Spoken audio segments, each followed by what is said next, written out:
Fuck Indiana Jones, put a chicken in it and make her name it gay!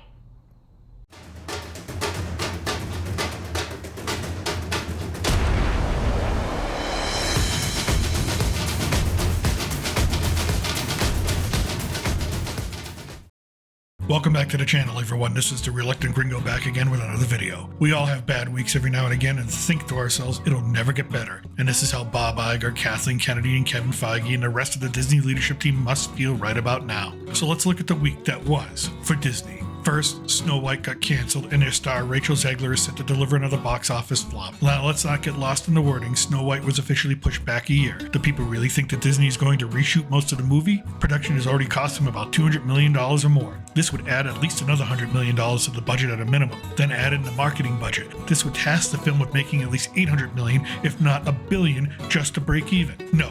Snow White is officially pushed back to March of 2025 for one of two reasons. The first is that Disney is hoping that the negative press dies down and gives the film a chance to break even as is. Or, and this is what I think, this is the first step to shelving the film. Disney nor any other film studio has any faith in Rachelzegler anymore. Not only is she just an unlikable person, but she's also box office poison. West Side Story, Shazam 2, and now the Hunger Games prequel, impending failure, set to be the lowest grossing release of the franchise, all box office bombs. I'm not sure that she can actually rehab her image at this point. She makes Brie Larson tolerable. So in this humble gringo's opinion, Snow White is going to go the way of the Batgirl movie and become a tax write-off before that particular law sunsets. Then, South Park assassinated Kathleen Kennedy. Now, while I was not the most impressed with this episode because I felt it pulled a lot of punches, it had an impact on the industry, on the public, and apparently on Kathleen Kennedy. That's the thing about South Park. Once they paint you in a certain way, that is the color you will remain. Just ask Meghan and Harry. That's the power of this series and its influence. Kathleen Kennedy is now a caricature they portrayed her as, and unless you're a Kennedy loyalist, she will remain a joke for the rest of her life, and her legacy is now one of failure and incompetence. Coincidentally, it seems that there's an effort to deflect criticism away from Kathleen Kennedy and Lucasfilm and direct it towards Kevin Feige and Marvel. Variety, of all people, published a hit piece on the MCU, something that would never have happened unless encouraged by a powerful person in the industry. And are we beginning to see Disney execs starting to cannibalize each other in an effort to stave off a tarnished legacy? With Kathleen Kennedy and her penchant for using media clout to push a favorable narrative, it would not surprise me. One day they're going to find the body of Kevin Feige in a closet with a knife in his back, courtesy of Miss Kennedy. That I am sure of. But what about the MCU? Let's take a look. The Marvel's box office projections are terrible, and the plot leaked only confirming just how much Disney and Marvel rejected their loyal fan base. The Marvels, what is supposed to be a tentpole film in the Marvel Cinematic Universe, is projected to bomb. It is projected to do less than any other Marvel film on an opening weekend in recent memory. Around $50 to $70 million,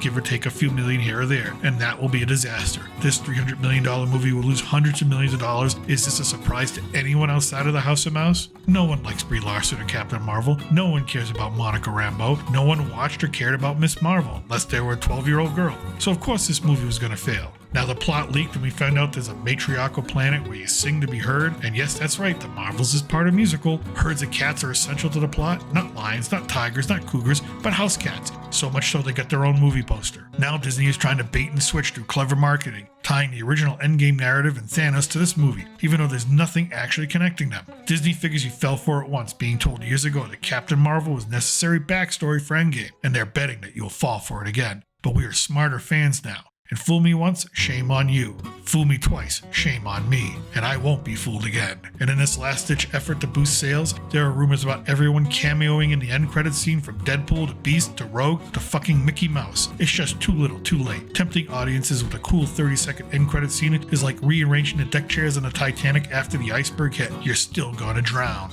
Then, a new tell-all book came out about the inner workings of Marvel, pulling back the veil to expose the dysfunction. The special effects artists and rank-and-file employees of Marvel were forced to unionize because the leadership there overworked them, gave them unrealistic expectations, treated them unfairly and harshly, and pushed through work even when at the height of the pandemic at the cost of quality over quantity. Sounds like Marvel became Apple Foxconn. How soon until we see the nets outside the windows at Marvel headquarters? Greed and gluttony got the best of Kevin Feige and crew. They treated their employees like they treat their fans, like crap, and nothing can save them now. Oh wait, There may be a plan to save Marvel. It is now rumored that Marvel is contemplating bringing back the original Avengers for another movie to jumpstart audience loyalty. Now, I'm sure Robert Downey Jr. will demand a $25 million paycheck. I'm not so sure Scarlett Johansson will accept anything after she sued Disney after the Black Widow movie debacle. I think Chris Evans has moved on to other things. And Thor? Well, we still have Thor. It's just we can't stand him anymore. Mark Ruffalo never left. He helped crap out She-Hulk, one of the worst MCU shows ever conceived or offered to the public. So what we're really talking about here is RDJ. Does he want to do it again?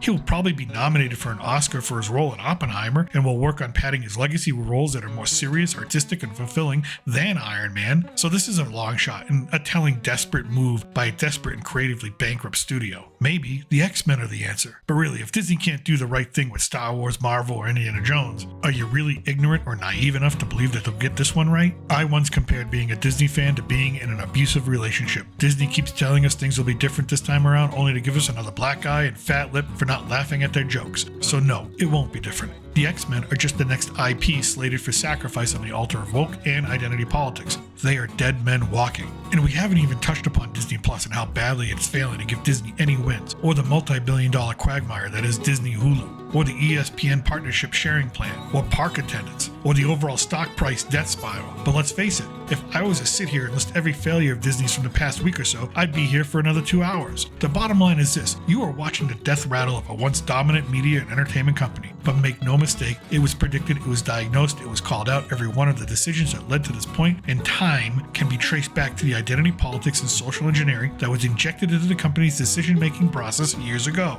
So many saw it coming, so many wished for it to stop, so many begged and pleaded for Disney leadership to see the error of its ways, except their egos and their agenda were larger and more powerful than their need or want to give the fans what they want. Disney is a snake eating its own tail and liking the taste. There is little hope at this point. The only solace we can take as fans is the entertainment value in watching the train wreck as it happens, because when it comes to Disney, it's the only thing entertaining us now. What do you think about Disney's future? Let me know in the comment section below. Thanks for watching, and as always, I am your reluctant gringo. From south to the border, salute, and I'll wave.